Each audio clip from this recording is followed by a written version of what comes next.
Welcome to CSS Breakdown, Book by Book, Season 6, Episode 16, where we delve into Norman Leur's Mastering Modern British History, 4th edition.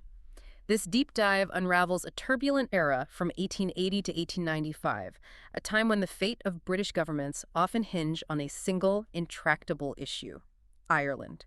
It's a period where, incredibly, 4 out of 6 governments were directly brought down by Irish affairs. It really shows, doesn't it, how profoundly one single challenge can reshape, well, an entire nation's political landscape.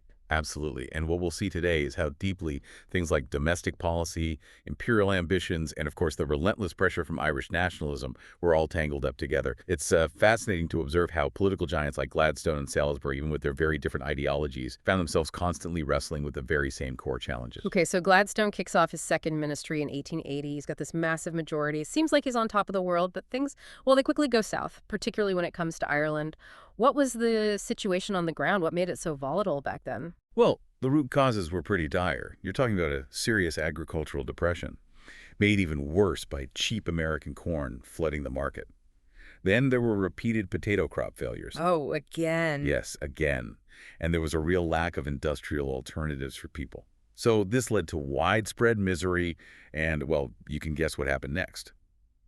Landlords evicting tenant farmers, leading to violent retaliation. It was a vicious cycle. And this desperation, this leads to the rise of the Irish Land League in 1879, founded by Michael Davitt, whose own family had actually suffered eviction.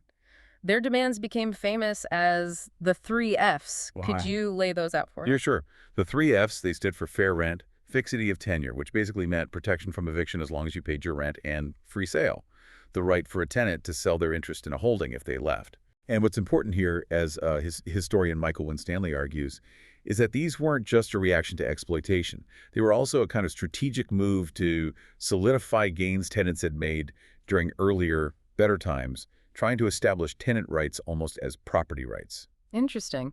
And central to the Land League's work was Charles Stewart Parnell. Now, he's a really intriguing figure, isn't he? A Protestant landlord leading Irish nationalism. How did he operate? What made him so effective? He was, by all accounts, quite aloof, maybe even disdainful of the English establishment. He famously said, "We will never gain anything from England unless we tread on her toes." Strong words. Very.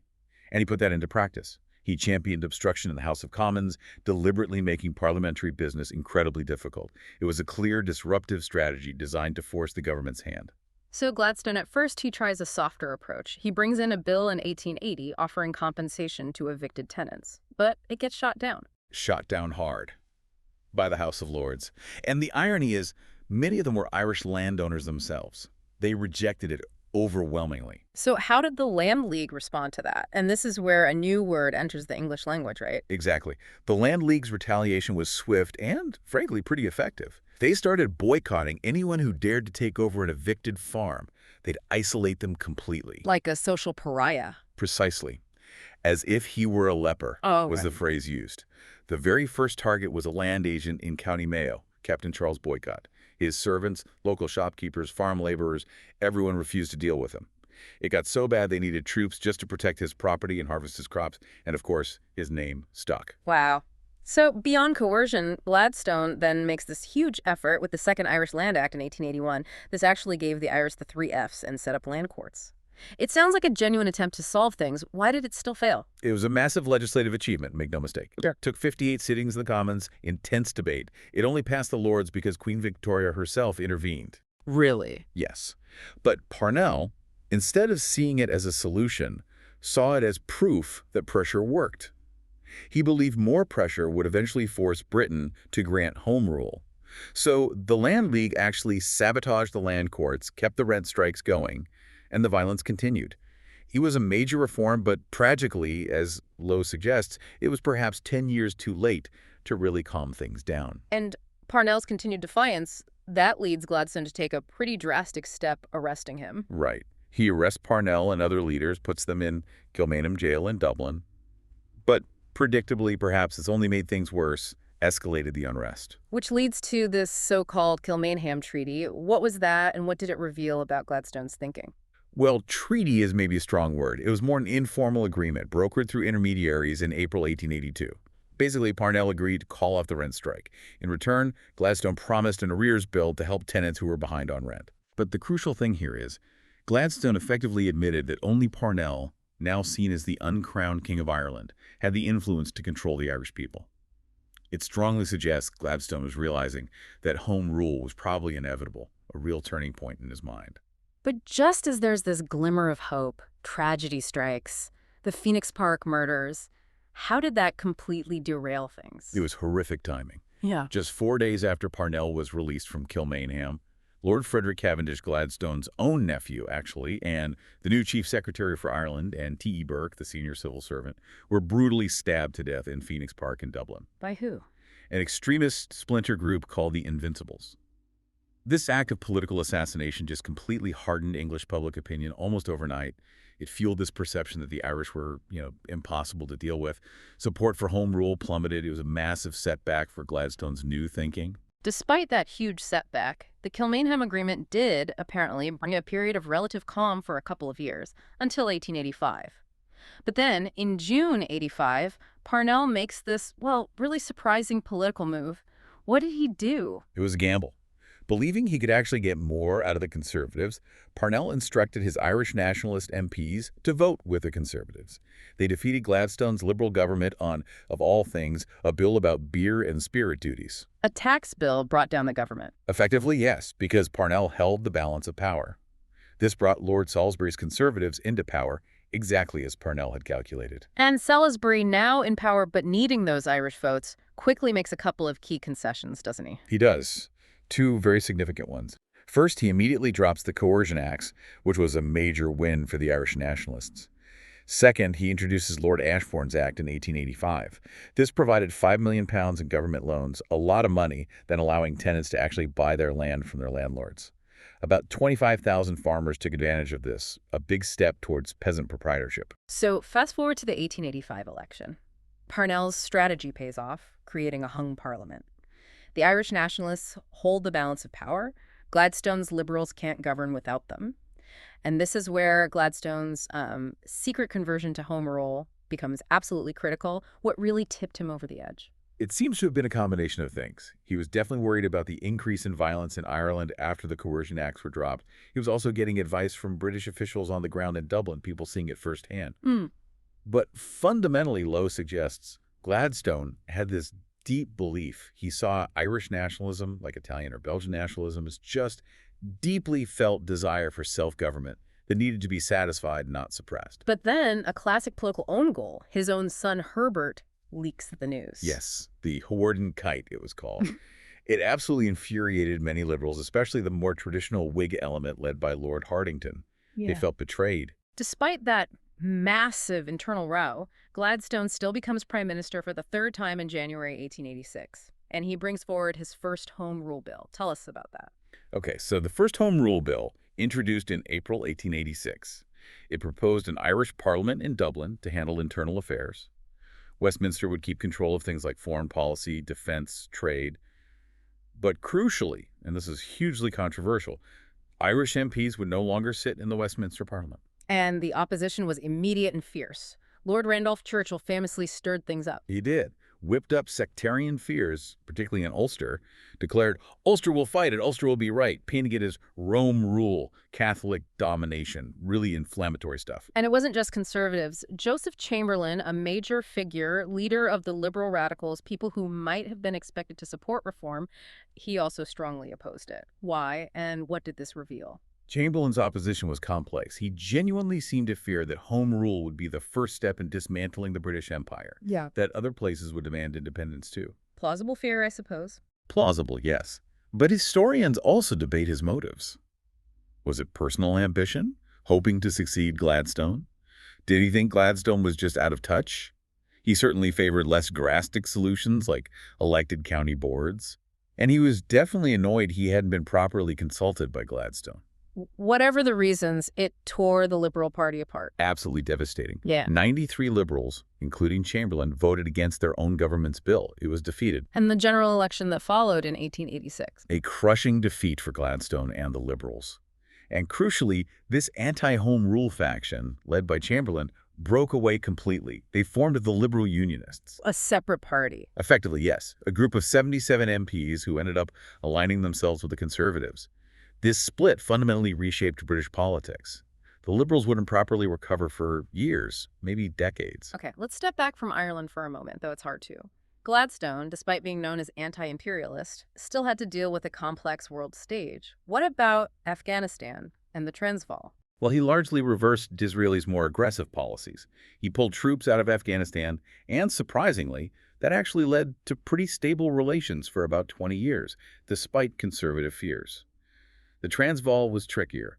After the Boers revolted and defeated a British force at Majuba Hill, A real shock to the system. a huge shock, Gladstone, controversially, decided to concede independence rather than get bogged down in an expensive colonial war. Public opinion and the Queen were outraged, but Gladstone stood firm. Though it has to be said the Boers saw it as weakness, which stored up trouble for the future. Yet his actions in Egypt seem almost contradictory. He ends up occupying the country. What drove that? Money, basically. British financial interests were huge, especially after Disraeli bought shares in the Suez Canal. So when an Egyptian nationalist leader, Arabi Pasha, threatened the canal and talked about repudiating Egypt's debts. Britain felt it had to act. Exactly. Gladstone, initially with the French, sent a fleet. The French pulled out, but Gladstone went ahead, ordered the bombardment of Alexandria, and then occupied Egypt. It became a de facto British colony run by Sir Evelyn Baring for over 20 years, even though Gladstone kept saying the occupation was temporary. But the biggest imperial disaster surely was the Sudan. General Gordon. This gets really dramatic. Oh, absolutely. The Mahdi, a Sudanese religious leader, wiped out an Egyptian army. Gladstone decided not to send British troops to retaliate. Instead, he sent General Charles Gordon, this sort of charismatic but unpredictable figure. Fearless, erratic, brilliant, perverse, as Lowe puts it. That's the description. Gordon was just supposed to evacuate the Egyptian garrisons, but he disobeyed orders. He decided to stay and fight the Mahdi, got himself besieged in Khartoum, and suddenly became this huge national hero back in Britain. And Gladstone hesitated to rescue him. He did. Public pressure, the Queen herself, demanded a relief force be sent immediately. But Gladstone was furious with Gordon for disobeying orders and, well, he delayed. Fatally, as it turned out. How so? When the relief expedition finally arrived in January 1885, Khartoum had fallen just 2 days earlier. Gordon was dead. The public backlash against Gladstone was immense. He got the nickname Orog Murderer of Gordon. It really damaged his reputation. Amidst all this, Ireland, Egypt, Sudan. Did Gladstone manage any significant domestic reforms during this second ministry? Yes, he did, Ugh. though they often get overshadowed. He repealed the malt tax, which was popular with farmers.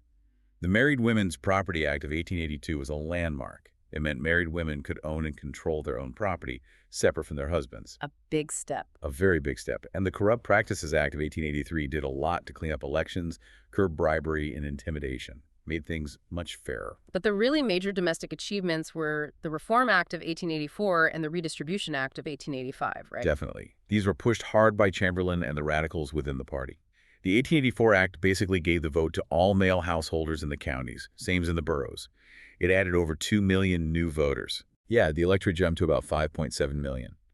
And the 1885 Act redrew the constituency boundaries, making most of them single-member seats based more on population.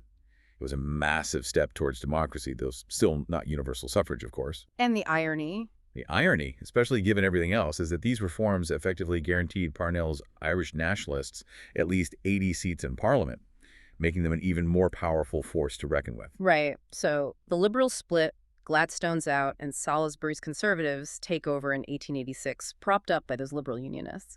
Now, Lord Randolph Churchill, Winston's father, briefly emerges with this idea of Tory democracy. What was that about, and what happened to him? Tory democracy was Churchill's attempt to make the Conservatives more appealing to the newly enfranchised working classes. He proposed some quite ambitious social reforms in his Dartford speech, things like better public health, housing, even compulsory national insurance, helping laborers get small holdings. Sounds quite progressive for a Tory, then. It was. But his star burned brightly and briefly. He resigned abruptly in late 1886 over arguments about budget cuts, particularly to the Army and Navy. He thought Salisbury couldn't govern without him. He was wrong. Salisbury called his bluff, accepted the resignation, and Churchill's frontline political career was effectively over. A huge miscalculation. So without Churchill's ambitious program, what did Salisbury's government actually achieve on the domestic front? His approach was more cautious, wasn't it? Much more cautious. Salisbury was a firm believer in self-help, minimal state interference. They did pass a Laborers Allotment Act, but it didn't achieve much. More successful were things like the Mines Regulation Act in '87, improving safety, and the Tithe Act in '90, shifting the burden of church tithes from tenants to landowners, reducing friction. What about education and factories? Yes, the Fee Grant Act in 1891 effectively brought in free elementary education, which was significant. And another Factory Act in '91 raised the minimum working age for children in factories to 11. So, some progress, but definitely cautious. But their major domestic reform was the Local Government Act of 1888. How did that change things? It was a big overhaul. It scrapped a whole load of confusing old local boards and created 62 elected county councils across England and Wales. These took over many administrative jobs previously done by unelected justices of the peace. It also created county boroughs for larger towns and, significantly, the London County Council. And a key detail often missed. Yes, unmarried women who were ratepayers were actually given the vote in these new local council elections. A small but significant step for women's suffrage, even though they couldn't yet stand for election themselves. Salisbury was certainly aware of, maybe worried by, rising working-class unrest, things like the big London dock strike in 1889, which got a lot of public sympathy. But his fundamental belief remained self-help. He took a pretty strong anti-trade union line overall.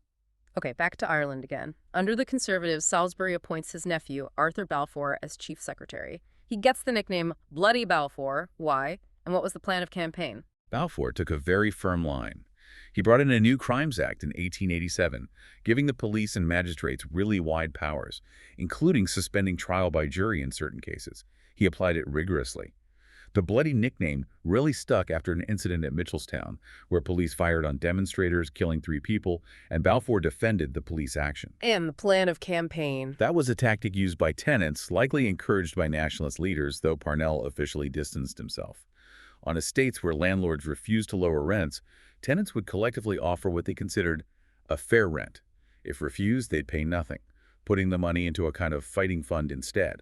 It inevitably led to more evictions, more confrontation, more violence. Balfour cracked down hard on it. But the biggest Irish drama of this period wasn't about policy, it was about Parnell himself. First, the Times tries to smear him with forged letters. Right, the Piggott forgeries, supposedly linking Parnell to the Phoenix Park murders. A special commission investigated, the forger confessed, and Parnell was dramatically publicly exonerated.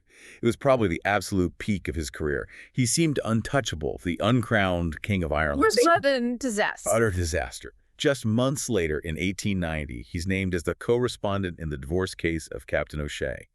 It revealed Parnell had been having an affair with Catherine O'Shea for nearly 10 years. In the strict moral climate of Victorian Britain, especially with the Liberals relying on nonconformist support, public scandal meant political death. So what were the consequences? For Parnell, for Home Rule? Devastating. Overnight, support just collapsed. The nonconformist conscience among the Liberals was outraged. Gladstone eventually had to indicate he couldn't work with Parnell. The powerful Irish Catholic Church hierarchy denounced him. Crucially, his own Irish Nationalist Party split, with 44 MPs breaking away. Did Parnell resign? No, he refused. He fought desperately to regain control, touring Ireland, giving speeches, but he exhausted himself. He died relatively young in 1891. The tragic irony, Lowe points out, is that he wasn't brought down by the English government, but ultimately by the scandal and the divisions among his own people. His fall threw the whole Home Rule movement into chaos for years. With Parnell gone and the nationalists divided, did the Conservatives offer any more concessions to Ireland, perhaps to try and kill Home Rule with kindness? Yes, they did try that to some extent. Another Land Purchase Act in 1891 provided more funds to help tenants buy their farms. And they set up the Congested Districts Board, also in '91, which tried to improve agriculture, fishing, and local industries in the poorest, most overcrowded parts of the west of Ireland. With the nationalist leaders busy fighting each other, Ireland actually became comparatively calm for a while. Okay, let's touch on Salisbury's other main focus, foreign affairs. He's associated with splendid isolation, but that term can be misleading, right? What was his real approach? Yeah, splendid isolation wasn't really his phrase or his policy. He wasn't isolated. He was deeply involved in European diplomacy. His main aims were to keep Britain out of major European wars, protect British trade and imperial interests, especially against France and Russia, and crucially avoid binding alliances that could drag Britain into conflicts not of its choosing. Limited liability. Exactly. He preferred limited liability influencing events, making agreements, but without rigid commitments. He also knew Britain's power depended on the Royal Navy, hence the Naval Defence Act of 1889, which established the two-power standard. Britain's navy had to be stronger than the next two largest navies combined. And this flexible approach worked quite well for him. He navigated tricky situations like the ongoing tensions in the Balkans. He signed the Mediterranean agreements with Italy and Austria-Hungary in 1887 to help maintain the status quo against French or Russian expansion, but without any formal military alliance. And what about the scramble for Africa, that period of intense colonial competition? How did Salisbury handle that? He wasn't actually that keen on acquiring more territory just for the sake of it. He apparently saw Egypt as a disastrous inheritance. But he felt he had to act to protect existing British interests in the activities of British trading companies, like in East Africa or Nigeria, from rivals like Germany, France, and Portugal. So, managing the competition. Precisely. His major achievement here was a series of agreements, mostly in 1890. He skillfully negotiated boundaries with Germany, France, and Portugal, effectively partitioning huge swaths of Africa between them. It was remarkable diplomacy that managed to carve up a continent largely without the European powers going to war with each other over it. Incredible. Okay, final chapter of this period. Gladstone returns. At 83 years old, he forms his fourth ministry in 1892. He's reliant on Irish nationalist support again. And his main goal? Home rule. One last push. He introduces the second Home Rule Bill in February 1893. How did it differ from the first one? It was similar in setting up an Irish parliament for domestic affairs. But the key difference this time was that Irish MPs would still sit at Westminster, though maybe with reduced numbers or limited voting rights on purely English or Scottish matters. The details were complicated and debated. And the passage through Parliament? The fight in the Commons was immense. Gladstone, even at 83, gave this incredible performance, piloting the bill through months of debate. Lowe calls it a supreme achievement, and it passed the Commons. But the House of Lords, still overwhelmingly conservative and unionist, rejected it decisively, even more overwhelmingly than in 1886. The vote was 419 against, only 41 in favor. And this was the final straw for Gladstone. It was. He was furious. He wanted to resign immediately and call a general election, specifically on the issue of the Lords thwarting the will of the elected Commons. Make it a constitutional showdown. But his colleagues didn't agree. No. His cabinet refused to back him on that strategy. There were other disagreements, too, particularly over increasing spending on the Navy, which Gladstone opposed. So in March 1894, he resigned as prime minister and finally retired from politics altogether. The grand old man bowed out. Looking back, then, across that incredibly long and impactful career, especially the later years, how is Gladstone assessed? A complex figure, surely? Hugely complex. He definitely had flaws. Could be incredibly self-opinionated, difficult to work with, sometimes claimed divine guidance, which irritated people. Some critics called him a self-righteous bigot. R.T. Shannon argued he didn't really grasp what ordinary working people wanted later in his career. But the positives? Undeniably the outstanding figure of Victorian politics. A powerful moral force, prepared to fight for what he saw as right, for fair play, for individual freedom. His focus, some say obsession, with Ireland and home rule was certainly ahead of its time. And, some historians do argue, quite powerfully, that if the Lords had passed that 1893 bill, maybe, just maybe, much of the tragedy and conflict in Ireland in the 20th century could have been avoided. It's a big what if. His legacy for the Liberal Party itself is also really debated. Did his long dominance, especially his focus on home rule, prevent the party from adapting, from embracing the kind of social reforms needed to keep working-class voters? Paul Adelman suggests this left a gap that the new Labour Party eventually filled. Jonathan Perry argues the Home Rule split fundamentally broke the old Whig-Liberal alliance, meaning the Liberals were never quite the natural party of government again. So after Gladstone, Lord Rosebery takes over. But his ministry, 1894-95, seems like a bit of an anticlimax. Why did it achieve so little? Several reasons. Rosebery himself wasn't ideal. He was an aristocrat, loved racehorses, sat in the Lords, so he lacked Commons experience and didn't connect well with the radical wing of the party. He also had a terrible relationship with Sir William Harcourt, who was leading the party in the Commons. They barely spoke. Not ideal for governing. Not at all. But crucially, the House of Lords just continued its obstructionism. They rejected pretty much everything the government proposed, arguing the Liberals had such a small majority they didn't have a proper mandate from the people. Government became almost impossible. Which all leads to the 1895 general election and a crushing defeat for the Liberals. What were the final factors? Well, the party was still deeply wounded and divided by the Home Rule split.